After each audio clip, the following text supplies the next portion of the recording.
Hello and welcome to Pro-Life Primetime News. Today is Friday, December 29th. I'm Theresa Watson. And in for Leslie Palma, I'm Janet Morana, and we're so happy to have you with us tonight. In our top story tonight, I have a heartwarming story of premature twins who were able to go home for Christmas. Dr. William Lyle, also known as the pro-life doctor, will join me to talk about how doctors are able to save more and more premature infants. Is Trump still in the lead in the latest polls from New Hampshire? Theresa will have this and more in political news in a nutshell. What's happened to all of the Democratic bills signed into law by Gretchen Whitmer? Janet will have that and a case 3 pro-lifers won about being targeted for wearing their pro-life shirts at the National Archives Museum in Abortion in the News. And Frank Pavone has a message of hope and encouragement for pro-lifers as we enter 2024. Please stay tuned. Premature baby twins born at 24 weeks were discharged from the hospital in time to enjoy Christmas at home with their parents. Kai and Raven McKinney were due to be born at the end of October, but arrived at just 24 weeks gestation in July. Both weighed less than 2 pounds at birth, the same size as toy bunnies that their family used to measure their growth. The baby's parents, Andy and Justin, reported that they were given a 55% chance of the baby surviving. They had tried for 6 years to conceive, leaving them devastated at the prospect of losing their children. Both babies proved fighters over 4 months in the hospital. Kai was finally able to go home with his parents after 114 days in the neonatal intensive care unit, followed by his sister Raven 22 days later. Raven's recovery was particularly remarkable, growing from an initial 1.5 pounds to 8 pounds 6 ounces when she was discharged from the hospital. "We're excited," said the twins' mother, Andy. "We never thought this day would come." She said, "I've got 2 presents right there," in reference to her babies as they returned home in the lead up to Christmas. Survival rates for premature babies are improving.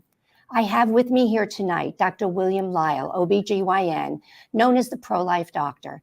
Dr. Lyle is a passionate pro-life advocate. He took over a practice that was the largest provider of abortion services in Pensacola, Florida, and immediately put an end to those services. He is part of a nationwide network of 500 physicians who voluntarily perform abortion pill reversals and serves as a medical advisor for the Florida Human Life Protection Amendment. Welcome to the show, Dr. Lyle. Thank you very much. It's an honor to be here on a very busy day here at work. Yes. So, Dr. Lyle, the story of the premature twins is becoming more prevalent with advances that are occurring in the medical field. What advances are you aware of that help these babies survive? Well, patient care has just advanced so much when it comes to caring for the preterm babies. We've even had babies survive with good dating at 22 weeks gestation, and which is absolutely unbelievable. A lot of it has to do with the respiratory care, giving the moms steroids so that we can mature the baby's lungs, which also will help prevent injury to the baby's brain and injuries to the baby's bowels. And we just have dedicated doctors and nurses. I mean, a good NICU might cost $50–70 million, but it's amazing how we're treating the babies after they're born, and patients have rights, and these kids deserve access to the best care available. But we are also now in a new era where we are treating the babies in the womb, not just diagnosing them with issues on ultrasound, but we are treating and we're actually curing them on the inside. And we can go through some of those ways, but we're doing blood transfusions, open heart surgery, spina bifida corrective surgery, laser vascular surgery, and even recently up in Boston, they performed brain surgery on a baby in the womb that was then later delivered. A lot of centers used to call themselves maternal fetal medicine centers, where it's mom and baby. Well, a lot of them are dropping the maternal and they are just referring to themselves as a fetal center and a fetal care center. They diagnose, they treat, and they cure the babies in the womb. And a patient is a person, no matter how small. Wow. That's pretty amazing. So what, is really disturbing to me is that babies are being aborted at the gestational age that these twins we were talking about were born. I mean, what do you have to say about that? Well, patients have rights, and that is the real key. And we are clearly treating these patients in the womb. In fact, there's something called a delayed interval delivery that I want you to be able to use as a tool when you're having a discussion regarding life in the womb and using true apologetics. A delayed interval delivery is where you have a set of twins. They might be identical twins, which were made by one egg from the mom, one sperm from the dad that came together in a union, and they started to divide, and before day 13 they divided into two identical copies. Well, when you have twins, one of the biggest complications with a twin pregnancy is going into preterm labor. And we don't want to have babies at 23, 24 weeks if we can avoid it. But now there's something called a delayed interval delivery. And we had one here at my hospital where mom was at a concert. She came because she broke her bag of water while she was at the concert. Before we could do anything, she delivered baby A, and that baby went to our neonatal intensive care unit and was being given all the high tech, the doctors, the nurses, and all the ventilatory support. Baby B, the identical twin, was still in the womb. And a standard of care, as long as baby B is doing well, is to keep baby B in the womb because that is the perfect environment for the baby to grow. So while they are there on the inside, we give the mom steroids, give the mom antibiotics. We hope to get hours. And then if we get hours, then we look for days. There have been cases where baby A and baby B have been separated by 5, even 6 weeks. But what boggles the mind is that, yes, you can have one identical twin that is born in June and another identical twin that is born in August. But what makes no sense and what we need to use as an apologetics argument is in some states, the baby that is in the NICU, identical twin A, has all the rights and protection that I would have in a cardiac care unit. Meanwhile, its identical twin conceived from the same sperm and the same egg that happens to be in a different geographic location and is still in the mother's womb doesn't have any of those rights or protection. If that mother were to choose, she could have identical twin A down in the NICU getting great care. But if she were to choose, she could legally abort identical twin B. It makes no sense at all. Patients have rights. More than half of the states actually have patients' bills of rights. And clearly, we are treating the preborn as patients by performing surgery on them and saving their lives. The other thing that's a key bioethics rule when it comes to how we treat patients is what are the risks, what are the benefits, and what are the alternatives when it comes to informed consent. If we are doing surgery on a baby in the womb, then mom is receiving surgery too. Mom will have anesthesia, an incision will be made in her skin, a second incision in her womb to get access to the baby, and then the baby has surgery done. Well, what are the risks to the mom? Well, there's risk of bleeding, risk of infection. Mom might be required to have a C-section for this delivery and the rest of her deliveries. What are the benefits to the mom? Because you don't just do surgery unless there is a benefit to the patient. The only patient that benefits when we are performing fetal surgery across the country, the only benefit is always to the baby on the inside. So by definition of bioethics and informed consent, the baby is our patient, and all patients have rights. A patient's a person, no matter how small, and clearly the preborn in the womb are patients. All right. Well, we certainly agree with that. So what do you say to a parent, and what services can you offer them who may have been given a grim diagnosis about a fetal anomaly that you may not be able to help with these medical advances? Sure. Because anomalies do occur. I mean, sometimes babies are born. Sometimes people develop conditions. Sometimes any of us can develop cancer. Once we are given a lethal diagnosis, we don't say, hey, your 5-year-old just got diagnosed with this type of cancer. We can treat it or we can euthanize your 5-year-old. Just because we diagnose a condition on the inside of the womb doesn't mean, well, the option is just to abort that baby. And we see that in my patients where what are the parents looking for? They want to see their baby. They want to hold their baby, but they need to be told, we're going to be there with you. We're going to support you. We're going to get all the counseling that you need. We're going to do the best that we can to support this baby in the womb and support this baby afterwards. And sometimes our diagnosis might be off and the babies do well. the key to compassionate medicine is to meet with these moms and say, we're going to be there for you. God forbid medicine say, it's going to be too much of a hassle. It's too much time out of my schedule, too many resources to either fix your baby in the womb or to support you. God forbid we start to just say, let's just abort the baby, and then a couple months later, let's start over with a new pregnancy. We treat the moms as a compassionate patient, and we treat the babies with the most advanced technology that we have. Is it perfect? No. There are some things we just can't cure, but we have a duty to meet the needs of those parents and to dispel their fears and say, we're going to be there with you. And I have had patients that we have diagnosed conditions. I'm thinking of 3 right now where we said, we're going to be there with you. We'll be supporting you. On one of these patients, the baby was born and the baby died a few hours later. And then I actually had her come into the office 6 weeks later. But before that, my wife and I and my youngest daughter actually went to the family and went to the funeral of that baby. And we saw a lot of people grieving. 6 weeks later, when I saw her in the office, she came up and she said, thank you so much. She said, I practice anesthesia. She is a nurse practitioner and she's a nurse anesthetist. She said, I felt that baby moving on the inside. She goes, I couldn't imagine having somebody else give me anesthesia, having a surgery performed to abort my baby, and I wake up from that procedure and I never got to see my baby or hold my baby. She goes, yes, we didn't get a good outcome, and I'm sorry for that. But she said, you gave me something that nobody else was willing to give me. You gave me the opportunity to hold my baby, love my baby, kiss my baby, say goodbye to my baby. She goes, I will always cherish those memories that nobody else was willing to put in that effort. So it is the best thing for the patient. It takes a little bit more time, but it is the right thing to do. And God forbid we start to shift medicine to doing the easy thing instead of doing the right thing. Amen to that. So we've reported many times on our show the 2-drug protocol for chemical abortions. As mentioned, you're one of the doctors who perform reversals to chemical abortions. Can you explain how you treat the mom and baby, and how successful is the actual treatment?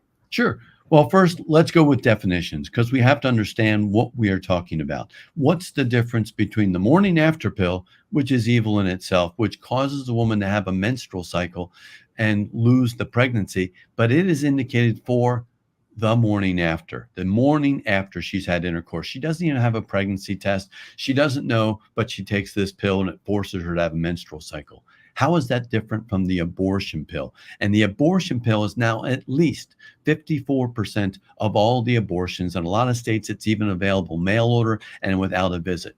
The abortion pill is different in that it's not indicated for the morning after. The abortion pill is actually indicated for up to 10 weeks into the pregnancy. 10 weeks where we are seeing fingers and toes. We can measure the baby on ultrasound. We can hear and see the heart moving.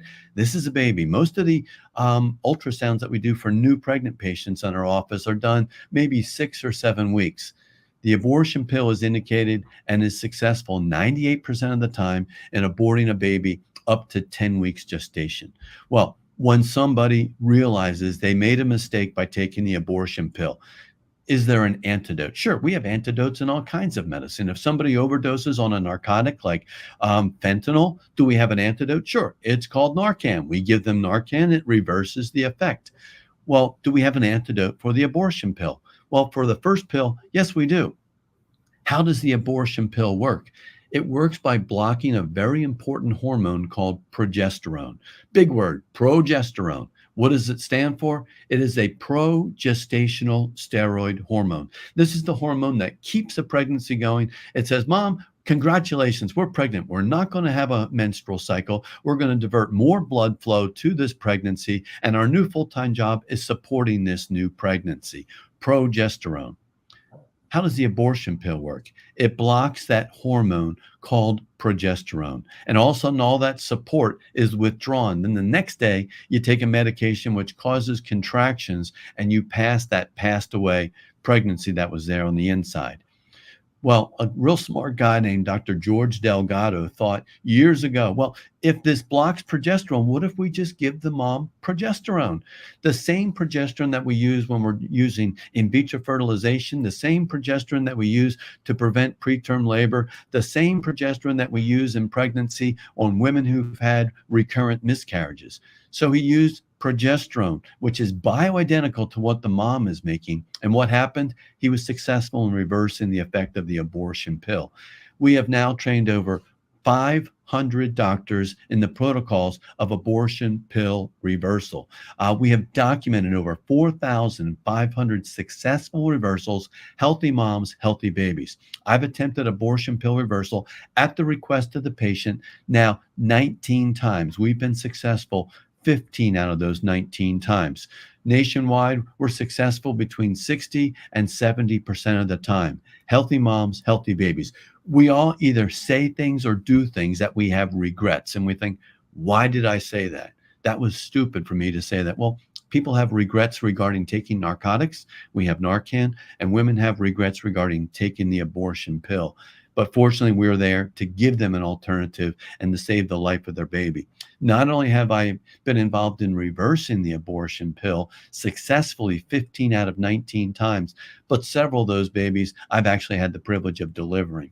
There's a grandmother who sends me at least a picture once a year of her granddaughter because the mom had taken the abortion pill, realized she had made a mistake. We were successful in reversing it. And just this past fall, grandma sent me a picture of this beautiful little girl getting ready to start kindergarten over in Mobile, Alabama, little pink and purple dress and a little pink and purple backpack, taking her first day to school. She is healthy, she is normal, and that is exciting to me. I love delivering babies. I've delivered over 4,000. But when you see a baby that had a 98% chance of dying because of a decision that was made by the mom, who then recognized that decision, and we were successful in not only reversing and delivering the baby, but to see that baby 5 years later starting kindergarten, it's one of the biggest joys that you can have in medicine. Wow. Well, congratulations. And those numbers are astronomical. That's great news. I had no idea it was that many. So thank you. Well, Dr. Lyle, I know that you've got a mom, I think, waiting for you to deliver another baby today. So thank you so much for taking time out of your busy schedule and joining me tonight. And I hope you'll come back again. I could talk to you all day.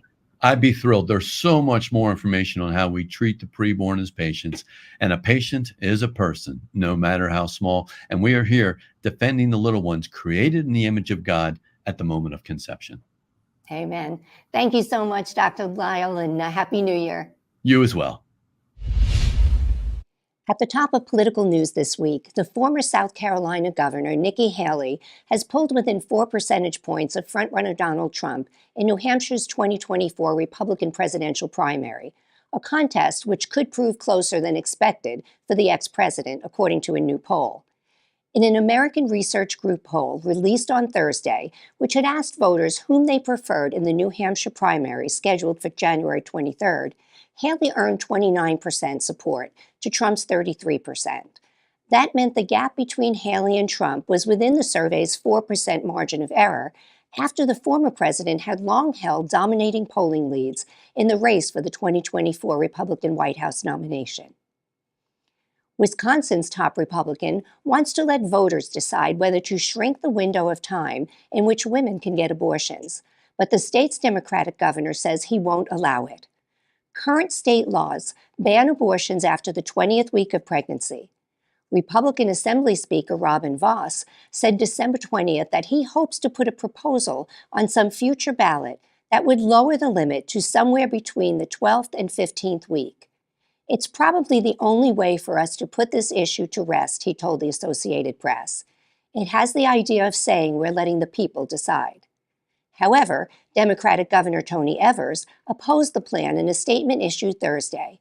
He said, "I'll veto any bill that makes reproductive health care any less accessible for Wisconsinites than it is right now." New Yorkers will be voting next November on a proposal to enshrine abortion rights into their state constitution. The official language that will be proposed to voters on New York's November 5th, 2024 ballot has yet to be released. For the Constitution to be amended, the amendment has to pass both houses of the state legislature 2 times successively, which it did in 22 and 23. Then a simple majority of New Yorkers voting for the ballot measure would be sufficient for passage. Republican Assemblywoman Marjorie Burns is leading a lawsuit against the state Senate and Board of Elections, alleging that in 22, the legislature illegally passed the amendment by failing to follow the procedure laid out by the Constitution. Burns is arguing in the suit that because of the amendment's illegal adoption, it cannot be put on the 2024 ballot. Republican presidential candidates Ron DeSantis and Nikki Haley will participate in back-to-back live CNN presidential town halls next month in Iowa. Both will appear at Grandview University in Des Moines, Iowa on January 4th, just 11 days before voters head to the polls in Iowa, a critical early state in the primary election calendar that can make or break a campaign's momentum. CNN anchor Caitlin Collins will moderate the town hall with DeSantis at 9 p.m. Eastern Time, and CNN anchor Erin Burnett will moderate the town hall with Haley at 10 p.m. Eastern Time. Each candidate will field questions from the moderators and from an audience of Iowa voters who say they intend to vote in the Iowa Republican caucuses. National and state polling shows that Donald Trump holds a commanding lead in the race for the Republican presidential nomination. But DeSantis, the governor of Florida, and Haley, the former South Carolina governor, who served almost 2 years as U.S. ambassador to the United Nations during the Trump administration, are battling to be the top alternative to the former president. And that's political news in a nutshell. At the top of abortion in the news, a cluster of Democrat bills signed into law by Governor Gretchen Whitmer this year did not garner enough GOP support to take effect immediately. But major changes Democrats made on labor, gun, and abortion policies in Michigan will kick in next year. After Michigan voters approved an amendment enshrining abortion rights in the state constitution last year, Democrats in the state legislature followed up by repeating some abortion-related restrictions Michigan had already on the books. Whitmer signed a new Reproductive Health Act, removed regulations for clinics that abortion rights advocates characterize as onerous, a state law requiring the purchase of a special insurance rider for private health plans to cover abortion, and another banning higher education institutions, pregnant and parenting service offices from providing referrals for abortion. While Whitmer had called on lawmakers to repeal Michigan's 24-hour waiting period for those seeking abortion and a ban on Medicaid funding for the procedure, Democrats did not have enough votes to do so. There are renewed conversations and legislation surrounding abortion in South Carolina. The state already has a 6-week ban, but a bill known as the Equal Protection Bill, sponsored by Berkeley County Republican Representative Jordan Pace, would look to make abortion illegal with limited exceptions. It's called Equal Protection Bill, since it was just established in law that babies are people, just like everyone else, Pace said. I mean, that is the underlying premise of the bill, that they deserve the same constitutional protections, right of life, as you and I, who are outside the womb. The only expectation in this bill is concerned with protecting the life of the mother. As the cases of rape and incest, Pace gave his perspective. Nowhere in any part of our laws today, or really in any of the history of the English common law, has it been acceptable to punish an innocent party for the crime of someone else, Pace said. So why would we execute a child for the crimes of the father? Pace said he is also pushing for stricter penalties for rapists and those who commit assault. Swift justice is the idea and justice for the person who deserves it, which is the perpetrator, not the innocent child, who's the result of that heinous act. Pace said, I have friends who were born from those horrific situations. They're very happy people to not to be dead. In a powerful Christmas Day message, Pope Francis condemned abortion, drawing parallels between it and the suffering of children in war zones and as refugees. The head of the Catholic Church strongly denounced abortion, and the condemnation of abortion was unequivocal. He likened the act to murder, emphasizing the innocence of the unborn, and described the killing of babies in abortion as slaughter. How many innocents are being slaughtered in our world in their mother's wombs, in odysseys undertaken in desperation and in search of hope, in the lives of all these little ones whose childhood has been devastated by war? They are the little Jesuses of today, the Pope said. And finally, 3 pro-lifers settled a lawsuit against the National Archives Museum in Washington, D.C. this week after museum security guards allegedly targeted them in January for wearing pro-life t-shirts. The plaintiffs in the lawsuit agreed to settle for a total payment of $10,000 from the museum. As part of the settlement, the museum also promised it would implement measures to ensure that such discrimination does not occur again, according to CNBC. Judge Timothy Kelly wrote on December 19th in a consent order that the plaintiffs should not have been asked to remove or cover articles of clothing expressing their religious and other beliefs, and the National Archives and Records Administration regrets that this happened. The incident occurred when the 3 pro-lifers visited the National Archives Museum on January the 20th, 2023, after participating in the March for Life. After they entered the building, security guards ordered them to remove or cover clothing that bore pro-life messages. According to the complaint, 2 of the plaintiffs are devout Catholics, while 1 is a Protestant. The plaintiffs' religious beliefs compel them to speak out against abortion through prayer, education, and support of pro-life causes whenever they have an opportunity to do so, the complaint stated. And that's abortion in the news. As we approach the new year, many of us have mixed emotions as we look back at 2023 and wonder as we look forward to what our pro-life work will look like in 2024. Here is Frank Pavone, National Director of Priests for Life, with a special message of hope and encouragement for all of us. Happy New Year. Well, hi, friends. Pro-life leader Frank Pavone here, Director of Priests for Life, and I am excited about the dawn of the new year. I hope you are too. You know, this is a time for great hope and for great resolution. God gives us our lives as a gift in segments of days and months and years, and we give it back to Him with faithful service, with proclamation of His gospel, and in our case, particularly this audience, with a steadfast determination to protect the most precious gift, that of human life itself, in its most vulnerable form, the babies in the womb.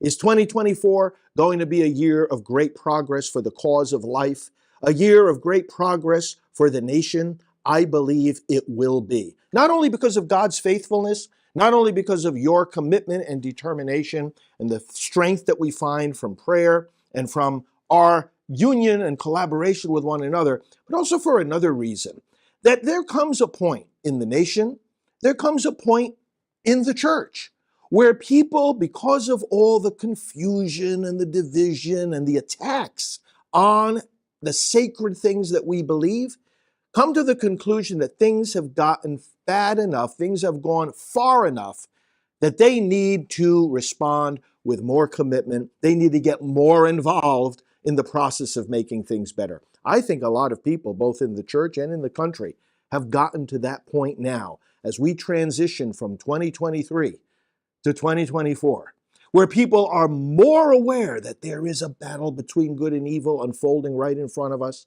that they are needed, each and every one of them, needed to do their part, and that as we all respond to the grace of God, we are going to succeed in our mission. Brothers and sisters, God never gives us an opportunity, He never gives us a mission without giving us all the grace and strength we need to fulfill it. Keep that firmly in mind as we begin this new year. Look at it as a clean slate. Leave all the sins and regrets of the past in the past. We allow our sins to remind us how much we depend on God. We allow them to deepen us in humility. But we must never allow them to discourage us or deter us from the path of faithful service to Christ. In that sense, leave the guilt in the past, leave the fears behind, move forward with courage despite fear, and brothers and sisters, let's move together with profound hope. Remember, we have just celebrated and we continue to celebrate the birth of Christ, and St. Paul tells us, if God did not spare his own son, will he not give us everything else besides? Let's hope and work boldly for a year in which life will triumph, freedom will triumph, truth will triumph, justice will triumph. It's a gift of God, and it's also our sacred obligation to do more than we've ever done before to bring these realities to pass. Let them triumph in Christ, and may we enjoy the gift of another new year. We look forward to working together with you. We look forward to many broadcasts with you, many projects, and many victories in the name of the Lord Jesus. God bless you. This show ends our second season of Pro-Life Primetime News. Leslie and I would like to thank you all for continuing to watch and sharing your comments with us. We would also like to thank Priests for Life for producing our show, and special appreciation to our producers, Rob, Neil, and Johnny. Thank you also to our fill-in anchors, Anthony, Mary, and of course, Janet. Thank you so much for joining us on the Pro-Life Primetime News, produced at Priests for Life headquarters here in Titusville, Florida. Theresa and I and our Priests for Life family would like to wish you and your families a blessed and very happy New Year. If you like our show, please support us by making a donation to prolifegift.org. These donations help fund all of our work here at Priests for Life, which enables us to continue educating, equipping, and activating God's people to end abortion. For all your pro-life news updates during the week, please follow us on X, formerly known as Twitter, at Pro-Life News Show. I'm Theresa Watson, Executive Manager. And I'm Janet Morana, Executive Director. Remember, life is the only choice. Happy New Year. Happy New Year.